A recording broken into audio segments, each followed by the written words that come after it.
आज मैं माननीय सुप्रीम कोर्ट के माननीय वरीय न्यायाधीश चंद्रचूड़ साहब को कोटि कोटि धन्यवाद। उन्होंने एक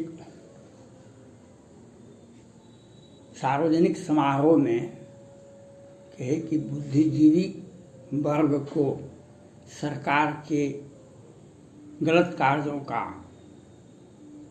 पर्दाफाश करना चाहिए, सरकार के गलत कामों का आलोचना करना चाहिए, सरकार के गलत नीतियों का आकलन करना चाहिए। यह सभी काम बुद्धिजीवी वर्ग ही कर सकते हैं। मैं पहले चंद्रचूड़ साहब को कोटि कोटि धन्यवाद देना चाहता हूँ। अगर आप अर्नब गोस्वामी के केस में जमानत नहीं देते तो महाराष्ट्र का इतिहास नहीं बदलता, पूरे भारत का इतिहास बदल जाता। किस तरह से सत्ता पक्ष तालिबानी से भी अधिक अत्याचार करते हैं, यह आपने देखा, पूरे भारत ने देखा, पूरी दुनिया ने देखा। किस तरह से कंगना रनौत का घर तो आ गया, किस तरह से कंगना रनौत पर राष्ट्रद्रोह का मुकदमा दर्ज किया गया, किस तरह से संजय राउत जैसे महान राजनीतिज्ञ राज्यसभा सांसद ने कंगना रनौत पर आपत्तिजनक शब्द का प्रयोग किए थे। कंगना रनौत का क्या अपराध था? कंगना रनौत का अपराध था सुशांत सिंह राजपूत को न्याय चाहिए। महाराष्ट्र सरकार का आलोचना करना करती थी इसके लिए। लेकिन आज आपने अर्नब गोस्वामी का क्या अपराध था? सुशांत सिंह राजपूत के मर्डर केस को वह अपने टीवी अपने शो में दिखाते थे और बहुत सारे लोग लगे हुए थे। किसी भी तरह से सुप्रीम कोर्ट से जमानत नहीं मिले। उस वक्त महाराष्ट्र पुलिस ने कितना कार्रवाई किया अर्नब गोस्वामी के साथ, कंगना रनौत के साथ। लेकिन महाराष्ट्र सरकार ने जिया खान के साथ नहीं, दिशा सालियान के साथ नहीं, सुशांत सिंह राजपूत के साथ नहीं और नहीं मनसुख हिरेन के साथ। लेकिन जो सचिन वाजे जैसे व्यक्ति थे जिनके बल पर 100 करोड़ का वसूली होता था, उनको सम्मानित करते थे महाराष्ट्र सरकार। हालांकि किसी तरह से हमको 100 करोड़ का रुपया चाहिए। इसमें कौन कौन लोग थे? मुख्यमंत्री के बिना पत्ता भी नहीं हिलता है। किसी भी सरकार में मुख्यमंत्री के गृह मंत्री अनिल देशमुख जी थे, कहते थे नहीं सीबीआई जांच नहीं होगी सुशांत सिंह राजपूत केस का। महाराष्ट्र पुलिस सक्षम है जांच करने में और पहले ही 2 घंटे में, महाराष्ट्र का इतिहास है कि 2 घंटे में हत्या को आत्महत्या में बदल लो। ये महाराष्ट्र का खेल था। अर्नब गोस्वामी के साथ किस तरह से महाराष्ट्र पुलिस ने कार्रवाई किया, ये आप ही थे जो सभी तरह की आलोचनाओं को सुनते हुए, लेकिन आपने जमानत दिए और कहे किसी को भी ट्वीट से, यूट्यूब से, इंस्टाग्राम से, फेसबुक से, ट्विटर हैंडल से कष्ट है तो आप उसके ट्वीट को मत देखिए, उसके यूट्यूब को मत देखिए, आप उसके सोशल मीडिया को मत देखिए। इसके लिए आपने आज महाराष्ट्र सरकार से भी आगे हो गई है।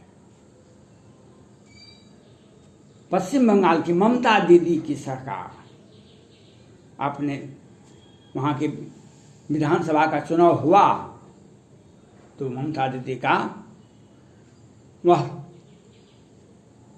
गोपनीय कार्यक्रम जो था सो आपने देखा होगा।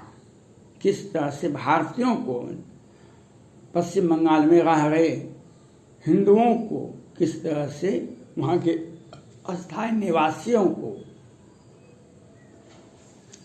किस तरह से अपना राज्य छोड़ना पड़ा, अपना जिला छोड़ना पड़ा और किस तरह से पलायन करना पड़ा, यह आपने देखा, पूरे भारत ने देखा, पूरे देश ने देखा, दुनिया ने देखा।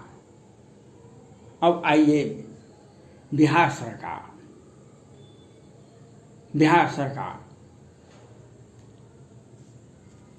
पटना हाई कोर्ट के माननीय मुख्य न्यायाधीश जी बार 25 बार सुनवाई कर चुके हैं, 25 दिन। जो भाई बताइए, बिहार सरकार, कोरोना से कितने लोग मरे हैं बताइए। पहले ये एक ही बात कहते हैं, यह केंद्र सरकार का पोर्टल है, हम नहीं बताएंगे, लेकिन खींच करते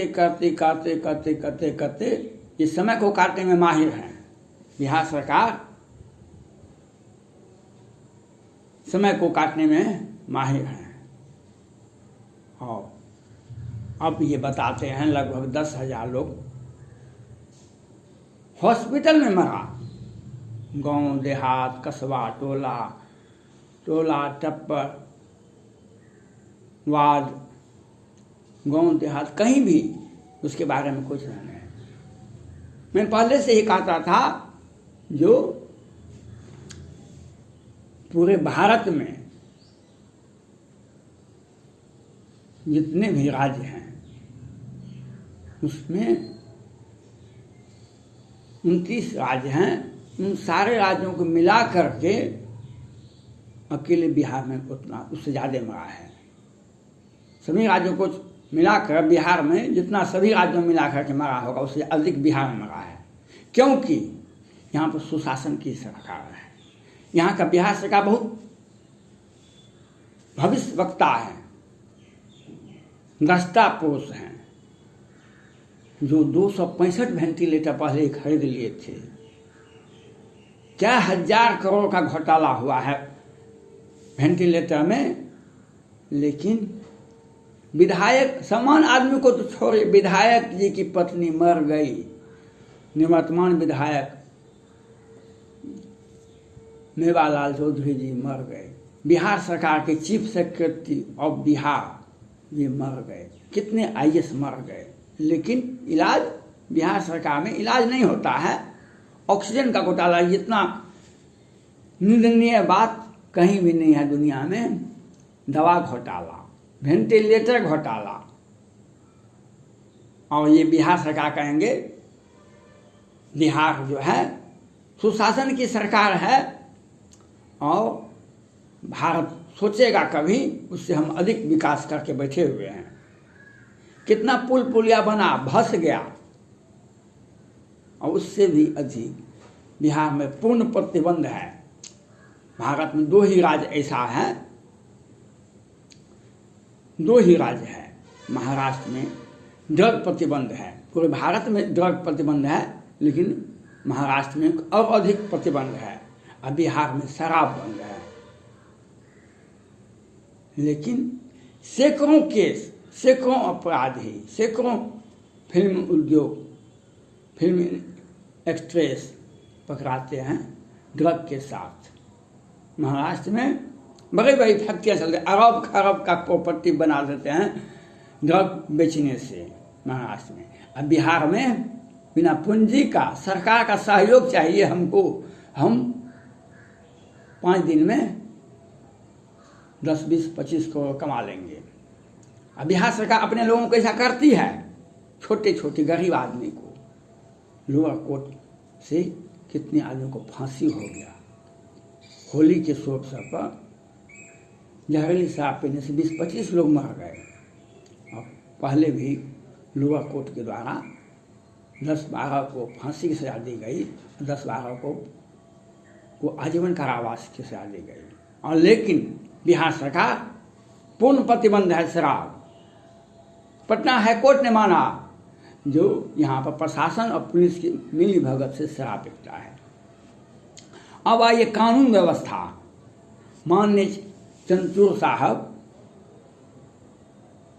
हमें क्षमा प्रार्थी हूँ, 2019 की घटना है जब शारदा चिट फंड का जांच करने के लिए सीबीआई आई थी कलकत्ता। तो वहाँ के डीजीपी थे कलकत्ता के राजीव कुमार जी, उसको गिरफ्तार कर लिया गया। और ममता दीदी जी सारे पश्चिम बंगाल के पुलिस के साथ सीबीआई को ही अरेस्ट कर लिए और ममता दीदी जी धरना पर बैठ गई। तत्कालीन सुप्रीम कोर्ट के माननीय मुख्य न्यायाधीश थे गोगोई साहब। उन्होंने सख्त टिप्पणी राजीव कुमार डीजी कलकत्ता पर टिप्पणी किए छोड़ दिए। आज पश्चिम बंगाल उस वक्त अगर सुप्रीम कोर्ट के द्वारा ममता दीदी पर एक एफआईआर होता, वहाँ के डीजी पर एक एफआईआर होता, तो आज यह घटना 21 में जो चुनाव के बाद जो घटना घटी है पश्चिम बंगाल में, उससे भारत शर्मसार है, विश्व शर्मसार है। भारत के प्रजातंत्र से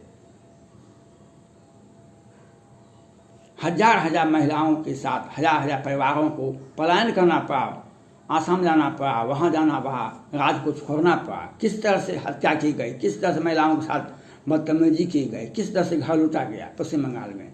लेकिन 2019 में जब एफआईआर होता है राजीव कुमार पर, ममता दीदी पर, आज ममता दीदी दोहराते नहीं यह केस।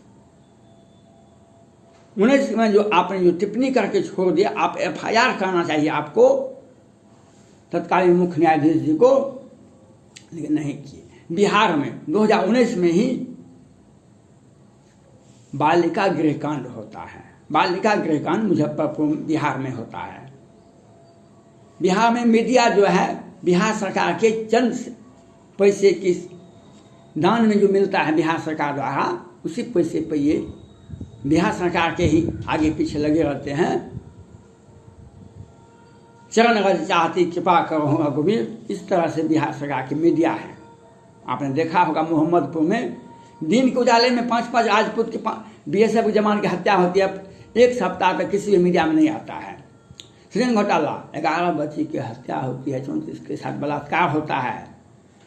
सुप्रीम कोर्ट के तत्कालीन मुख्य न्यायाधीश जी सख्त टिप्पणी करते हैं और एक जिला न्यायाधीश को जांच करने का आदेश देते हैं। वो जजमेंट भी आ गया, लेकिन वह न्याय जिस आरोप में आपने संज्ञान लिया था, वह आरोप के मुताबिक वो जजमेंट नहीं बैठता है। लेकिन ये सृजन घोटाला, ये मुजफ्फरपुर का बालिका गृहकांड का घटना है। 11 बच्ची की हत्या होती है, 34 के साथ बलात्कार होता है, बिहार में होता है। बिहार में सब जगह जिया खान, दिशा सालियान, सुशांत सिंह राजपूत, संदीप नाहर, मनसूख हिरेन की हत्या होती है रात के अंधेरे में। लेकिन बिहार एक ऐसा है, 29 मार्च 2021 को दिन के उजाले में 5-5 सैनिक परिवार की हत्या हो जाती है। अपराधी आज भी आज 30 अगस्त है, आज 29 अगस्त है, आज 29 अगस्त 2021 है। आज भी बहुत अपराधी उस केस में फरार हैं, क्योंकि बिहार सरकार से जो ताल्लुक रखते हैं वही अपराध करते हैं। बिहार सरकार संपोषित अपराधी के द्वारा अपराध करवाते हैं दिन में। आपने देखा होगा नालंदा में 5-7 यादव की हत्या दिन गुजाले में होती है, अपराधी गिरफ्तार नहीं होते हैं। शराब बेचो, बालू बेचो, लेकिन हमको टैक्स दे दो, हमारे फंड में पैसा दे दो। और वेंटिलेटर घोटाला, माननीय सुप्रीम कोर्ट के माननीय मुख्य न्यायाधीश जी और माननीय चंद्रचूड़ साहब से मेरा आग्रह है, आप टिप्पणी नहीं कीजिए, आप एफआईआर करवाइए सख्त रूप से, चाहे मुख्यमंत्री हो कि डीजीपी हो। महाराष्ट्र में, बिहार में, पश्चिम बंगाल में और सब जगह टिप्पणी करना पहले बात था, टिप्पणी करना से भी लोग समझ जाते थे। लेकिन आज के ज़माने में टिप्पणी से कुछ नहीं होता है, होता तो सृजन घोटाला नहीं होता। होता तो वेंटिलेटर घोड़ा नहीं होता। धन्यवाद।